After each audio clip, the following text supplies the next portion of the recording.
Sarah Martinez stood outside the military recruitment office, her hands shaking slightly as she gripped the paperwork. At 19, she was small for her age, barely 5 feet 3 inches tall, with a quiet voice that people often ignored. The recruiting sergeant behind the desk looked her up and down with doubt written all over his face. "Are you sure about this, miss?" he asked, tapping his pen against the desk. "The military isn't exactly a place for someone like you. Maybe you should consider the medical corps or communications instead of combat roles." Sarah's jaw tightened. She had heard variations of this her entire life. Teachers who dismissed her ideas in class, coaches who put her on the bench, even her own father who suggested she focus on more suitable careers like nursing or teaching. But Sarah had dreamed of serving her country since she was 12 years old. Watching her older brother Mark return from his deployment with stories of brotherhood and purpose. "I want infantry training," she said firmly, surprising herself with the strength in her voice. "I can handle it," the sergeant chuckled, not unkindly, but with the patronizing tone she knew so well. "Look, sweetheart, I've seen tough guys twice your size wash out in the first week.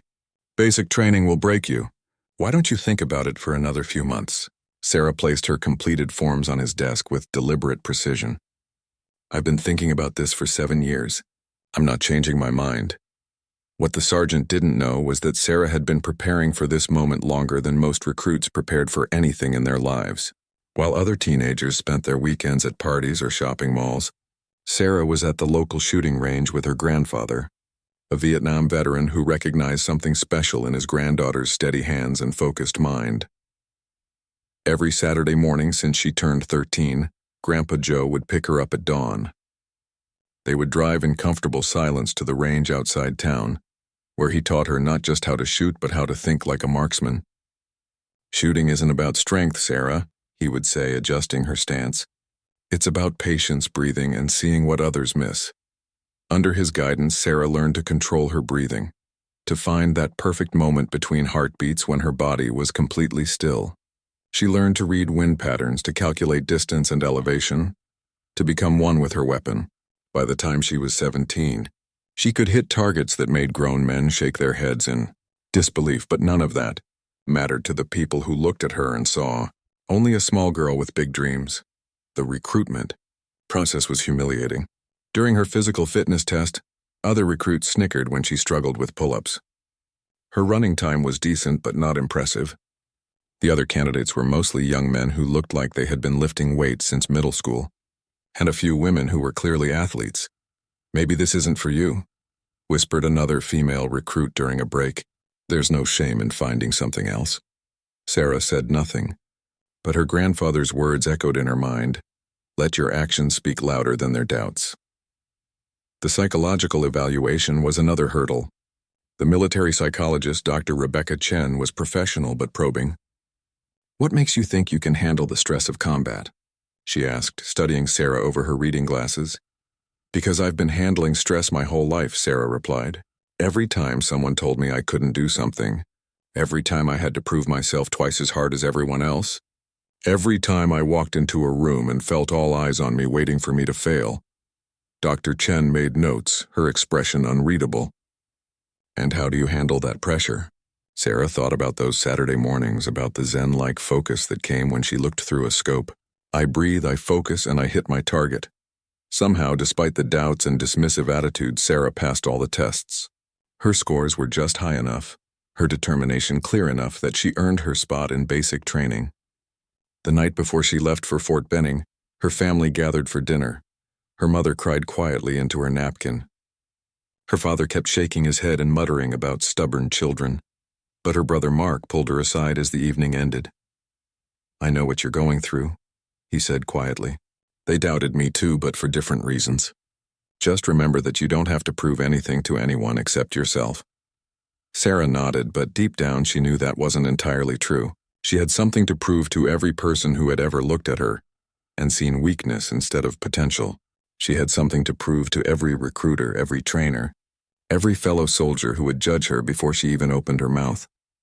As she packed her bags that night, Sarah carefully wrapped her grandfather's old shooting medals in tissue paper and placed them at the bottom of her duffel bag. He had passed away the year before, but his lessons lived on in her steady hands and unwavering focus. The bus ride to basic training was long and quiet. Sarah sat by the window, watching the countryside roll by, mentally preparing herself for what lay ahead. She knew the next few months would test every limit she had, but she also knew something that her doubters didn't. While they saw a small, quiet girl who didn't belong in their world, Sarah knew exactly who she was. She was someone who had spent years perfecting a skill that couldn't be taught in basic training. She was someone who understood that true strength wasn't always visible from the outside. As the bus pulled through the gates of Fort Benning, Sarah took a deep breath and prepared to show the world what happens when determination meets opportunity, and when years of quiet preparation finally get their moment to shine. The first weeks of basic training were exactly as brutal as everyone had warned Sarah they would be. Drill Sergeant Williams was a mountain of a man who seemed to take special pleasure in making the smaller recruits feel even smaller. His voice could be heard 3 buildings away when he screamed, and his favorite target quickly became the quiet girl from Texas who looked like she might blow away in a strong wind. Martinez, he would bellow at 5 in the morning. "You're holding up my entire platoon. Move those tiny legs faster." Sarah would push herself harder, her lungs burning as she struggled to keep up with recruits who had longer strides and stronger muscles. During obstacle courses, she watched helplessly as bigger soldiers sailed over walls that she had to scramble and claw her way across. The rope climb was a daily humiliation, her arms shaking with effort while others made it look effortless. The other recruits were mostly polite, but she could see the doubt in their eyes. During chow time, conversations would quiet when she sat down. Not out of meanness, but because nobody quite knew what to say to the girl who clearly didn't belong there. "Why are you putting yourself through this?" asked Jessica Rodriguez, one of the other female recruits, as they folded their uniforms in the barracks one evening. Jessica was everything Sarah wasn't. Tall, athletic, confident. She had played college basketball and could do 50 push-ups without breaking a sweat. "Because I belong here," Sarah replied quietly, concentrating on getting her creases perfectly straight. Jessica shook her head sympathetically. "Look, there's no shame in realizing this isn't for you. I heard 3 guys already requested transfers to non-combat roles. Nobody would think less of you." But Sarah had heard those words too many times in her life to be swayed by them now. She continued folding her uniforms with the same precise attention to detail that her grandfather had taught her to apply to everything she did. The turning point came during week 4, when their training moved to the shooting range. Sarah had been dreading and anticipating this moment in equal measure. Part of her was excited to finally show what she could do, but another part worried that even this, her greatest strength, might not be enough to change anyone's mind about her. Drill Sergeant Williams handed out the standard M16 rifles with his usual gruff efficiency. "Listen up, recruits. Some of you think you know how to shoot because you went hunting with Daddy or played video games. Forget everything you think you know. Today we learn the Army way." The basic marksmanship instruction was elementary compared to what Sarah's grandfather had taught her, but she listened carefully anyway, respecting the process. They started with dry firing exercises, learning proper stance and breathing techniques. Sarah's muscle memory kicked in immediately, her body naturally falling into the positions that had been drilled into her for years. "Martinez," Sergeant Williams called out, walking down the line of prone shooters. "Your stance is all wrong. You're too small to handle the recoil properly. Here, let me show you." He knelt beside her, adjusting her position in a way that felt completely unnatural to Sarah. She wanted to protest, to explain that she had been shooting for years, but she had learned to pick her battles. Instead, she simply nodded and accepted his corrections, even though they made her less accurate. When they moved to live fire exercises, the results were predictable. Most recruits struggled with the basics, their shots scattered across the target boards. A few, like Jessica and a former police officer named Tom Brady, showed natural aptitude and managed to hit the targets consistently. Sarah, constrained by the correct form that Sergeant Williams had forced on her, performed about average.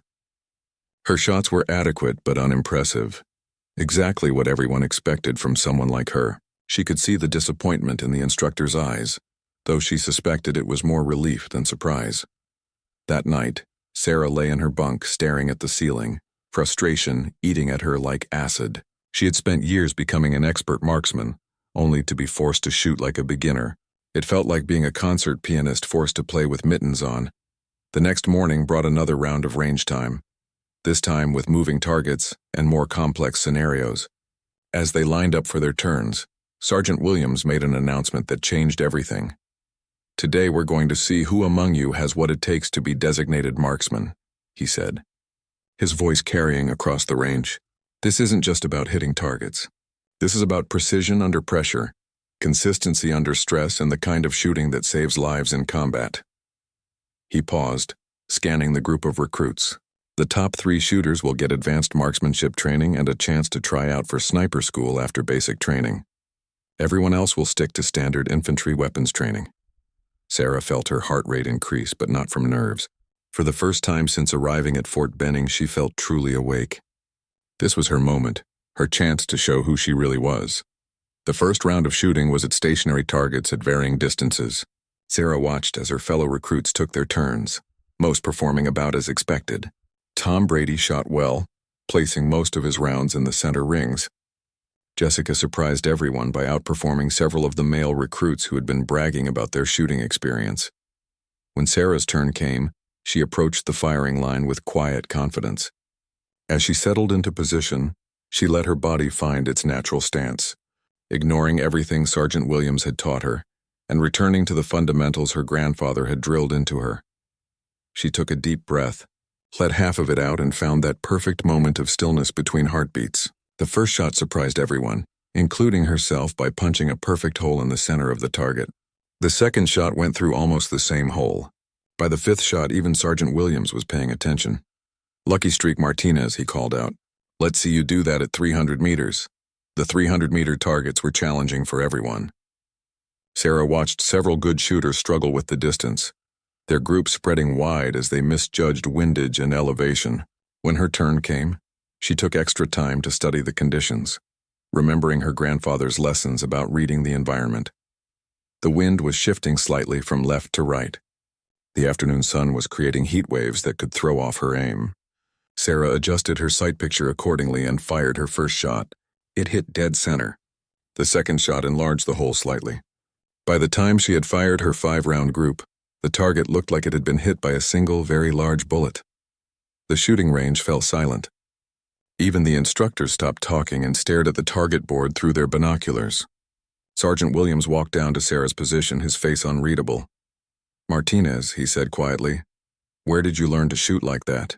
"My grandfather taught me, Sergeant," Sarah replied, her voice steady despite the adrenaline coursing through her veins. Williams nodded slowly, looking at her with new eyes. "Well, I'll be damned. Looks like we might have underestimated you, soldier." For the first time since arriving at basic training, Sarah allowed herself a small smile. She could feel the stares of her fellow recruits, but now they felt different. Instead of doubt and pity, she sensed something that had been missing from her life for weeks: respect. Word spread quickly through the training company about Sarah's shooting performance. By dinner that evening, recruits who had barely acknowledged her existence were suddenly interested in talking to her. The change in atmosphere was immediate and dramatic, but Sarah found herself feeling oddly uncomfortable with the attention.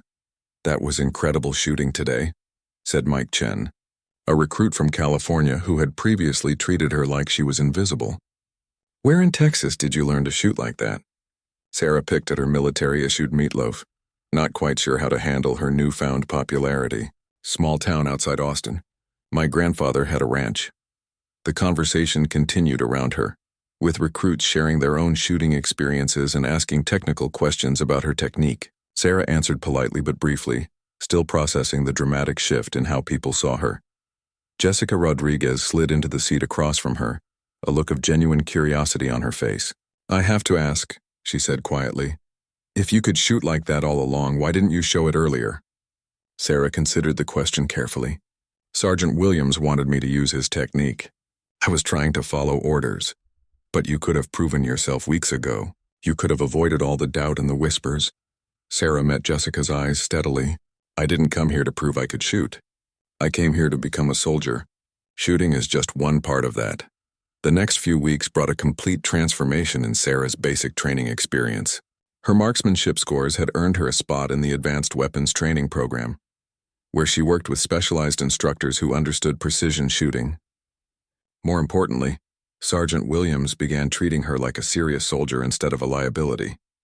The physical training remained challenging, But Sarah's confidence in one area began to spill over into others.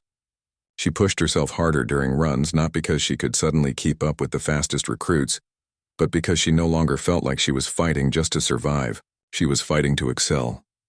During hand-to-hand combat training, Sarah discovered that her size could actually be an advantage. While larger recruits relied on strength, she learned to use leverage and technique. Her small frame made her a difficult target, and her precise nature helped her execute techniques with textbook accuracy. "You're like a mosquito," joked Tom Brady after Sarah had successfully taken him down during a grappling exercise. "Small, annoying, and impossible to catch," Sarah grinned. "Mosquitoes can be pretty effective when they need to be."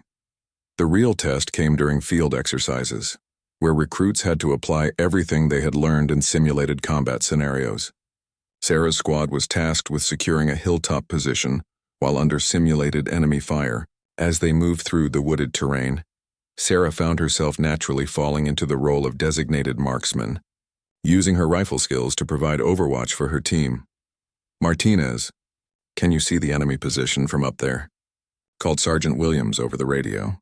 Sarah had climbed a tall tree to get a better vantage point, something that would have been impossible for larger soldiers. "I have eyes on 3 enemy positions, Sergeant," Sarah replied, her voice calm and professional. "2 bunkers at 11 o'clock and 1 o'clock, and a sniper's nest at 2 o'clock. Can you neutralize the sniper?" Sarah adjusted her position slightly, getting comfortable against the tree trunk. The simulated enemy sniper was positioned about 400 meters away, partially concealed behind camouflage netting. She took her time, studying the wind patterns and calculating the shot. "Target neutralized," she reported a moment later, as the laser tag system confirmed her hit. The exercise continued for several hours, with Sarah providing precision fire support, while her squad mates maneuvered through the terrain. Her ability to hit targets that others couldn't even see began to change the entire dynamic of how her squad operated. Instead of relying on overwhelming firepower, they could use surgical strikes to eliminate specific threats. After the exercise ended, Captain Martinez, no relation despite the shared name, approached Sarah as she was cleaning her rifle. Captain Martinez was a career infantry officer with deployments in Iraq and Afghanistan, and her opinion carried significant weight in the training company. "That was impressive work out there, soldier," she said, settling down beside Sarah on the bench. "I've been watching your progress, and I think you have real potential as a designated marksman." Sarah looked up from her rifle cleaning, surprised by the captain's direct approach. "Thank you, ma'am. I'm going to be honest with you, Martinez. When I first saw your file, I had my doubts. Your physical scores were below average, and frankly, you don't look like the typical infantry soldier." Sarah nodded, having heard variations of this conversation many times before. "But combat effectiveness isn't just about being able to carry heavy loads or run fast," Captain Martinez continued. "It's about bringing unique capabilities to the team. A sniper who can hit targets at 600 meters is worth more in certain situations than 3 soldiers with standard rifles." The captain paused, studying Sarah's face. "How would you feel about specialized training after you complete basic? There's a scout sniper program that I think you'd be perfect for." Sarah felt her heart skip a beat.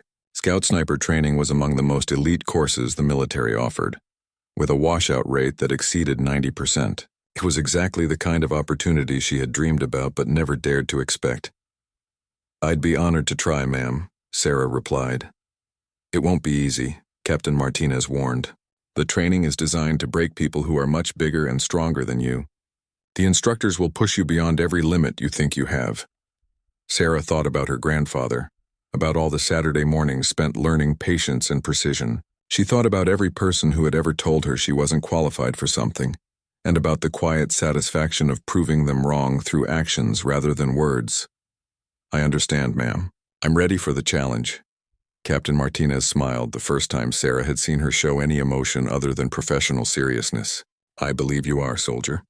I believe you are." That night, as Sarah lay in her bunk listening to the sounds of her fellow recruits settling in for sleep, she allowed herself to imagine what lay ahead. Scout sniper training would be the ultimate test of everything she had learned, everything she believed about herself.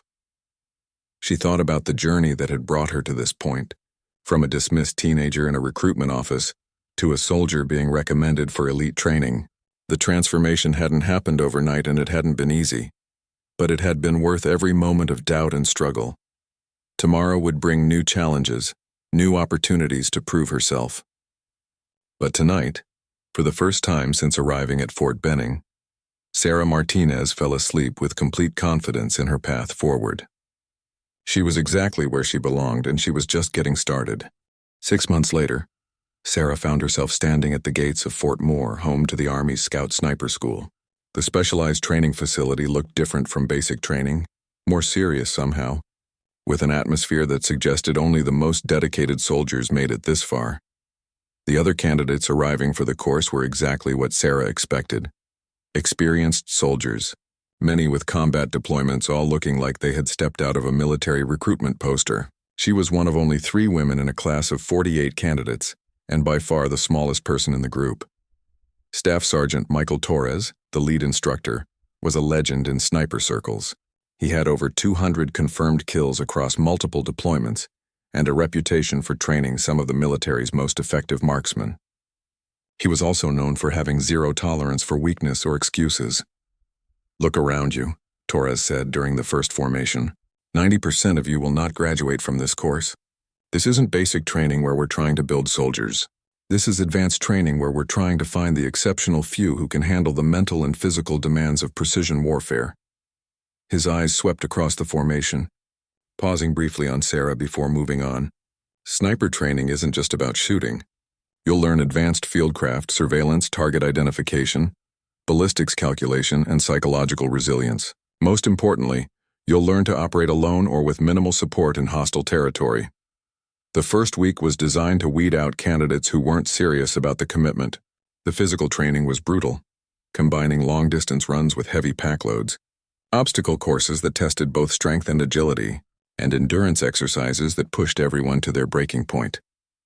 Sarah struggled with some of the physical challenges, but she had learned during basic training that determination could often compensate for size and strength. While larger candidates powered through obstacles with brute force, she found creative solutions that relied on technique and persistence.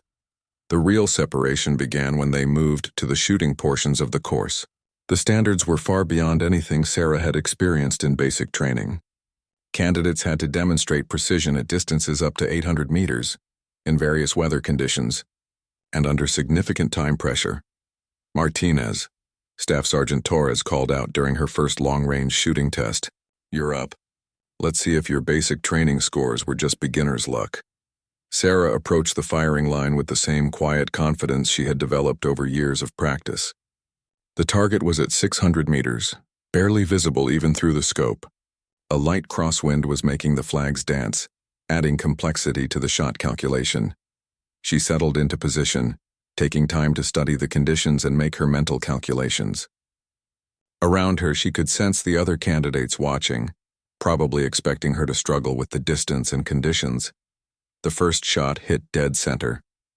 The second shot enlarged the hole slightly. By the time she completed her 10-round group, the target looked like it had been attacked by a precision drill. "Impressive," Torres said quietly, lowering his binoculars. But shooting from a comfortable position on a known range is different from real-world conditions. "We'll see how you handle stress." The stress test came quickly. Candidates were required to make precision shots after completing exhausting physical exercises, while under time pressure, and in uncomfortable positions. They shot from rooftops, from prone positions in mud, and from improvised rests that challenged every aspect of their training. Sarah discovered that her years of practice with her grandfather had prepared her for exactly these kinds of challenges.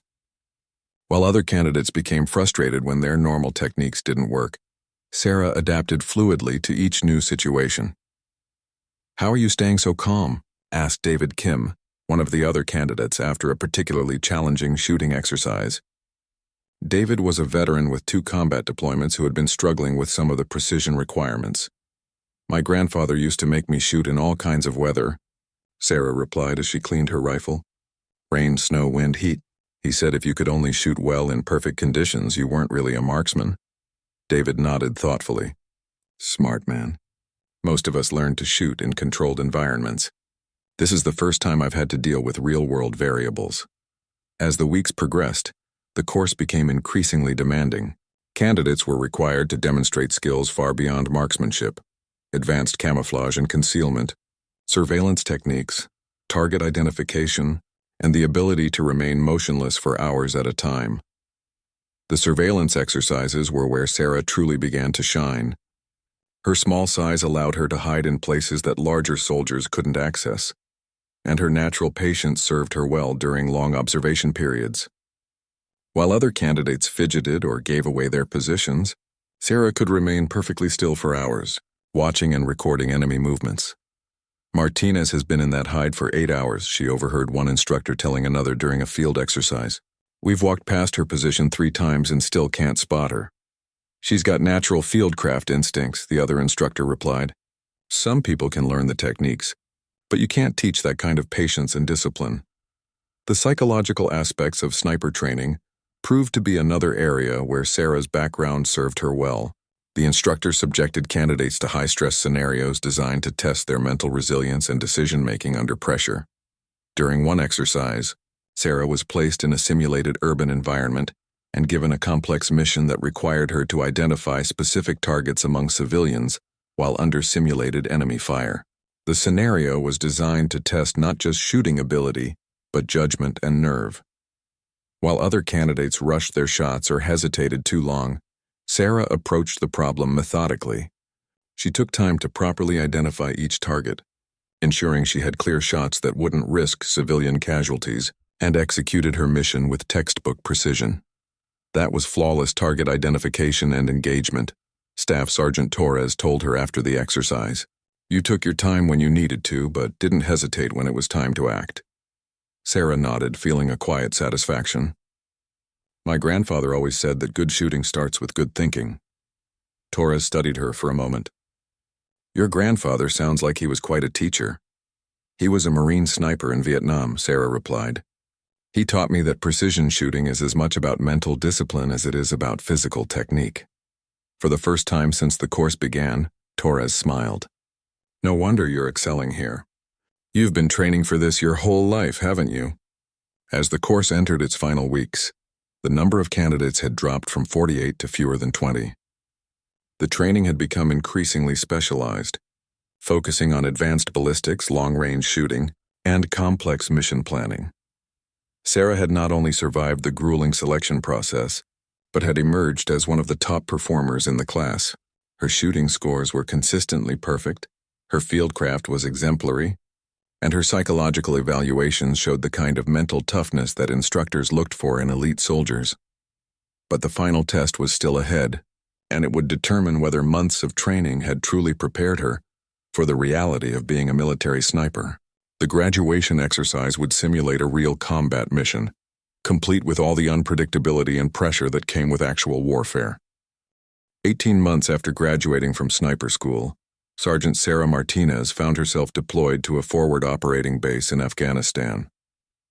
The rocky mountainous terrain was unlike anything she had trained on, with extreme elevation changes and unpredictable wind patterns that challenged even experienced marksmen. Her unit, Charlie Company of the 3rd Infantry Regiment, had initially greeted her arrival with the same skepticism she had faced throughout her military career. The company commander, Captain James Harrison, was a no-nonsense officer who had serious doubts about assigning such a small soldier to one of the most dangerous positions in his unit. "Martinez," he had said during her first briefing, "I've read your training scores and they're impressive. But this isn't a shooting range. This is real combat with real consequences. Are you sure you're ready for this?" Sarah had simply nodded, her confidence built on years of proving herself in increasingly difficult situations. "I'm ready, sir." Her spotter was Corporal Jake Thompson, a seasoned soldier from Kentucky who had completed 2 previous deployments. Jake was professional but clearly concerned about working with someone he viewed as inexperienced and physically inadequate for the demands of their mission. "No offense, Martinez," he said as they prepared their gear for their first patrol, "but I've got a wife and 2 kids back home. I need to know that my sniper can handle whatever we encounter out there." Sarah understood his concerns perfectly. In combat, trust between team members wasn't just important, it was a matter of life and death. She would have to earn Jake's confidence through performance, not promises. Their first few missions were routine patrol support, with Sarah providing overwatch while infantry squads moved through potentially dangerous areas. The work was demanding but not particularly challenging, and Sarah began to settle into the rhythm of deployment life. The real test came during their 4th week in country, when intelligence reports indicated that a high-value target was moving through their area of operations. The target was a Taliban commander responsible for coordinating attacks against coalition forces, and capturing or eliminating him had become a priority for the entire region. Captain Harrison called Sarah and Jake into his command post for a special briefing. "We've got solid intelligence that our target will be moving through grid reference 12 SUD 84521-65432 sometime in the next 48 hours. I need you two to establish an observation post and be ready to engage if the opportunity presents itself." The location was a hilltop position overlooking a valley that served as a natural corridor through the mountains.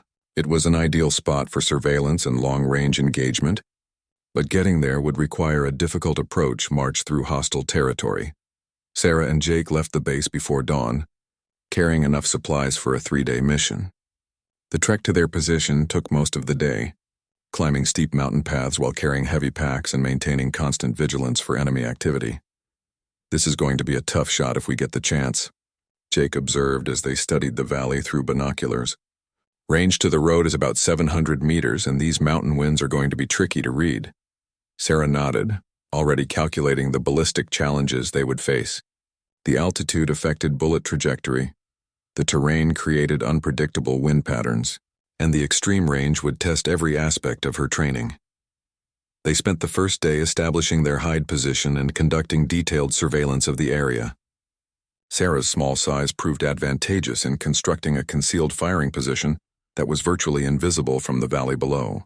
Her patience, developed through years of training, allowed her to remain motionless for hours while watching for any sign of their target. On the second day, their patience was rewarded. A convoy of 3 vehicles appeared on the mountain road, moving slowly through the valley.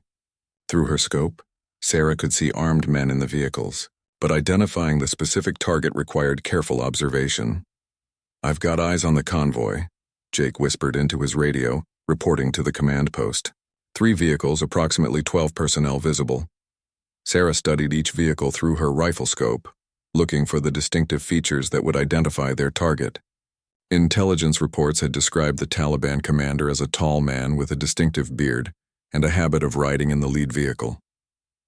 "Second vehicle," she whispered to Jake. "Passenger seat. Tall male, dark beard matches the description." Jake confirmed the identification through his spotting scope. "That's him. Range 720 meters. Wind is variable, approximately 5 to 8 miles per hour from the northwest." Sarah began her final calculations, accounting for all the variables that could affect her shot. The range was significant, the wind was challenging, and she would only get one opportunity. Missing would alert the entire convoy and likely result in a firefight that her small team couldn't win. She controlled her breathing, finding that familiar moment of perfect stillness that her grandfather had taught her years ago. Through her scope, she could see the target clearly, unaware that he was being watched by someone nearly half a mile away.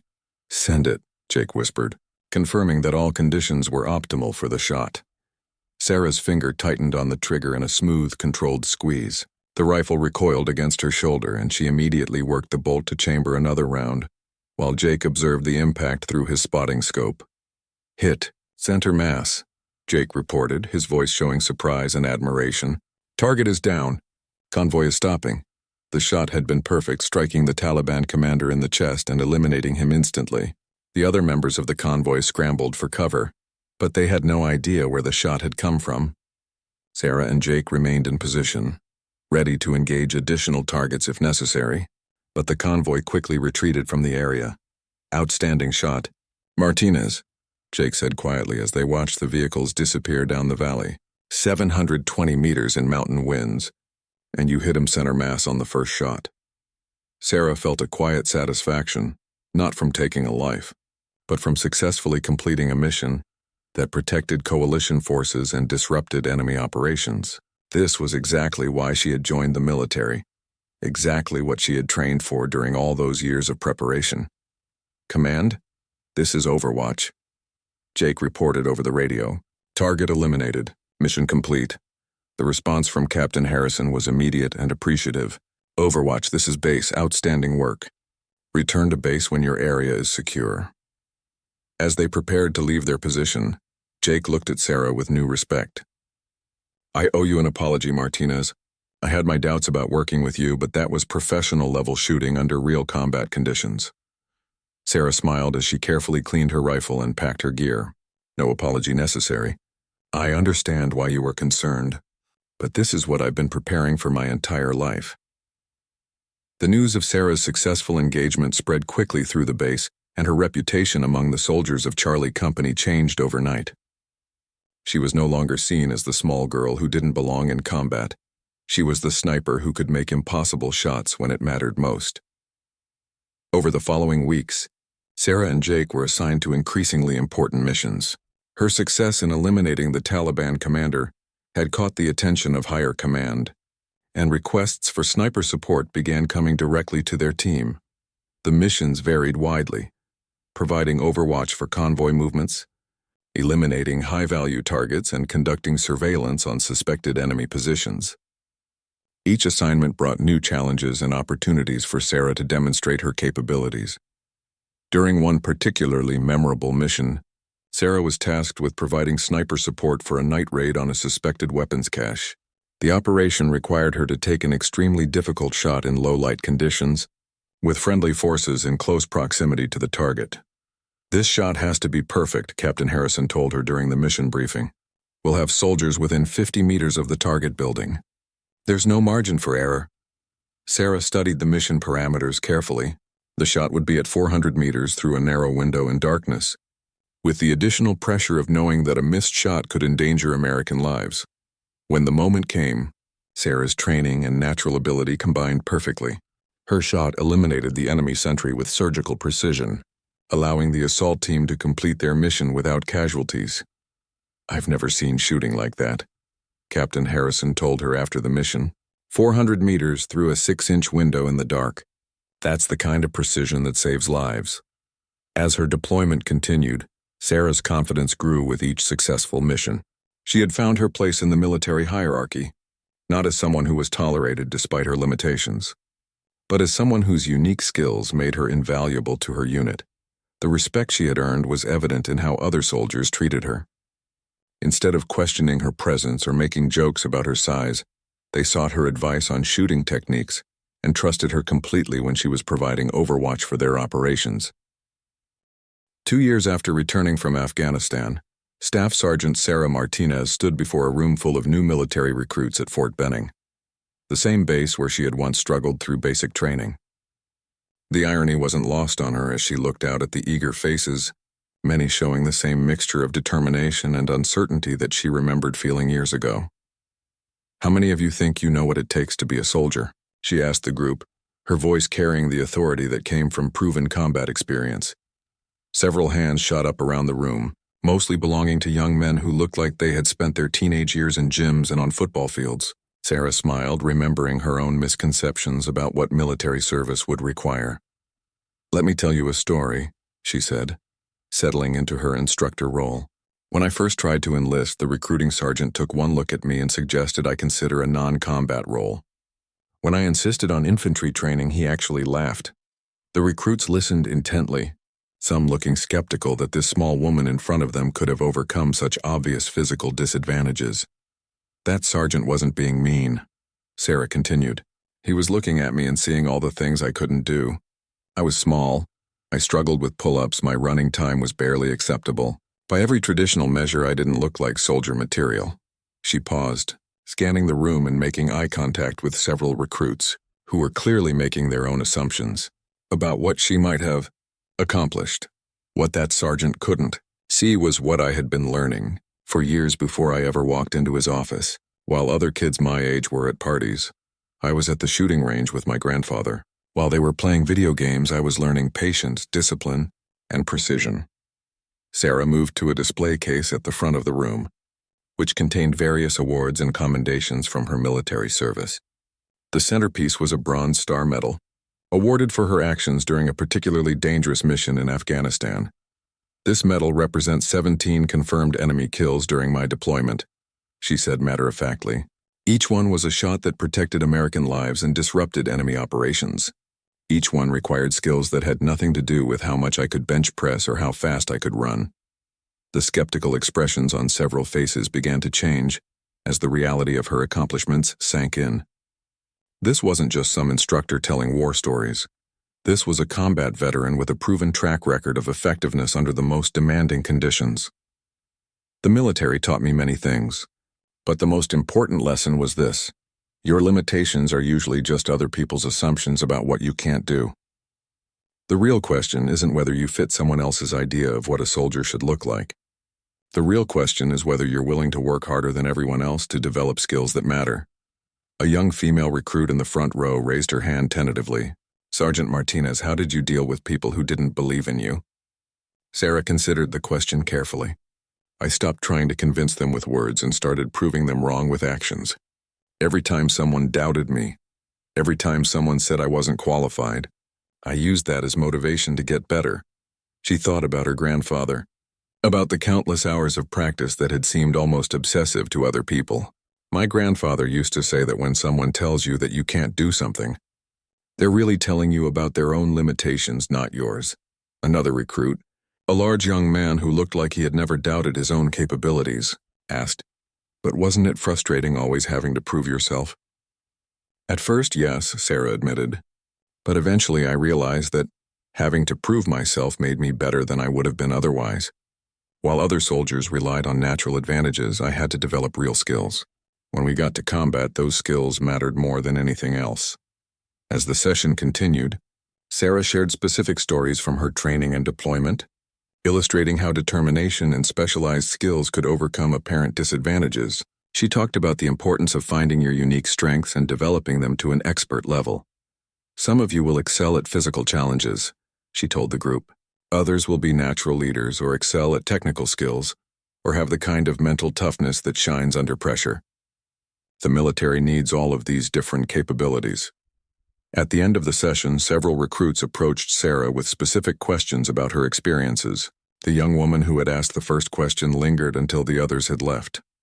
"Sergeant Martinez," she said quietly, "I've been having doubts about whether I belong here. I'm not the strongest or the fastest, and sometimes I wonder if I should have chosen a different path." Sarah studied the recruit's face, seeing something familiar in her expression. "What's your name, soldier?" "Private Emma Chen, Sergeant." "Private Chen, let me ask you something. What made you want to join the military in the first place?" Emma thought for a moment. "I wanted to serve my country, and I wanted to challenge myself to become more than I thought I could be." Sarah nodded approvingly. "Those are the right reasons. Everything else, the doubts, the comparisons to other people, the fear that you're not qualified, those are just noise. Focus on your reasons for being here, work harder than everyone else, and let your results speak for themselves." As Emma left the classroom looking more confident than when she had arrived, Sarah felt a deep sense of satisfaction. This was exactly why she had accepted the instructor position, turning down opportunities for more prestigious assignments. She was no longer the uncertain teenager who had walked into a recruitment office years ago, hoping to prove herself worthy of military service. She had become exactly what she had always dreamed of being, a soldier whose capabilities spoke louder than any doubts others might have about her qualifications. Her rifle's kill count had indeed said otherwise to everyone who had ever questioned whether she belonged in uniform. But more importantly, her journey had proven that the most important qualifications for success couldn't be measured in a gym or determined by appearance. They were measured in dedication, skill, and the courage to pursue excellence regardless of what others expected. Standing in that classroom at Fort Benning, surrounded by the next generation of soldiers, Sarah Martinez knew she had found her true calling. She was no longer fighting to prove she belonged. She was helping others discover that they belonged too, regardless of what anyone else might think about their qualifications. The small girl who had once been told she wasn't cut out for military service had become a combat veteran, an expert marksman, and now a mentor to others who faced their own doubts and challenges. Her story had come full circle, from proving herself to helping others believe in their own potential. And somewhere, she knew her grandfather would be proud of the soldier, instructor, and woman she had become.